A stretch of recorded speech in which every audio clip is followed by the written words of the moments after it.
Watch చేస్తున్నాను. మంచి మిత్రుడైన ఇటీవల కాలంలో మేమందరం కలిసి పనిచేశాం. ఫస్ట్ టైం మీరు చూస్తే తెలుగుదేశం, జనసేన, బీజేపీ కలిసి పోటీ చేస్తే బంపర్ హిట్ అయింది. సక్సెస్ రేట్ 94% గెలిచాం. ఇది ఒక చరిత్ర. అది నిన్నటికి 1 year అయింది. నిన్న 1 yearతో ఎప్పుడు కూడా జూన్ 4వ తారీఖు ఆంధ్ర రాష్ట్రం విధ్వంసం నుంచి ఏదైతే రాష్ట్ర పునర్నిర్మాణం వైపు ప్రారంభించాం. ఒక సంవత్సరంలో అనేక కార్యక్రమాలు మనం చేసుకొని ముందుకు పోతున్నాం.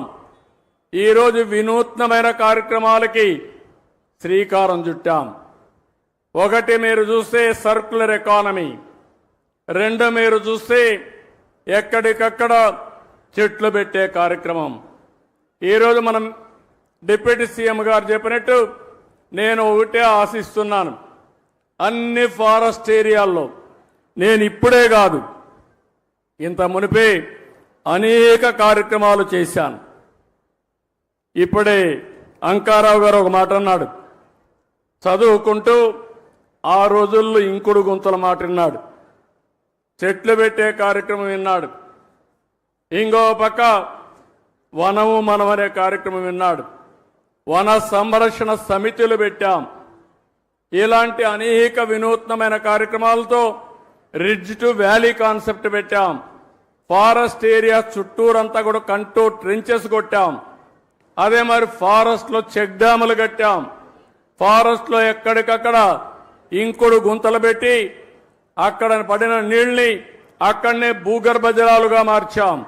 ఇంకో పక్క ఫారెస్ట్ ఏరియాలో మూలికలతో గార్డెన్స్ పెట్టే కార్యక్రమానికి శ్రీకారం చుట్టాం. ఇలాంటి అనేక కార్యక్రమాలతో మనం ముందుకు పోయాం. ఈరోజు ఆ స్ఫూర్తిని మళ్ళా తీసుకొద్దాం. ఈరోజు నల్లమలై ఫారెస్ట్ ఉంది. ఔషధ మొక్కలకు నల్లమలై ఫారెస్ట్ ఒక బ్రహ్మాండమైన కేంద్రం. ప్రపంచంలో ఎక్కడా లేనటువంటి రెడ్ శాండ్లు ఉండే ఏరియా నల్లమలై ఫారెస్ట్. ఒక్క రెడ్ శాండ్లే కాదు, ఈరోజు ఆ ప్రాంతంలో అనేక మూలికలు ఉన్నాయి. ఈ మూలికలను పరిరక్షించుకోకుండా అనేక ఇబ్బందులు పడుతున్నాం. ఈరోజు ఫారెస్ట్ ఏరియాల్లో ఏవైతే ఫైర్ ఉందో ఇది చాలా ప్రమాదకరం. ఏది తెలిసి తెలియనటువంటి జ్ఞానంతో ఏదో తగలబెడితే ఫ్రెష్గా గడ్డి వస్తుందని అనవసరమైన కార్యక్రమాలు చేసే పరిస్థితికి వచ్చారు. అయితే ఈరోజు మనం ఇంకొక పక్కన చూస్తే ఒకప్పుడు అడవుల్లోకి మేకలు కానీ గొర్రెలు పోయేటివి. ఇప్పుడు అడవులకు పోకుండా ఇంటి దగ్గరే పెంచుకునే అవకాశాలు వచ్చాయి.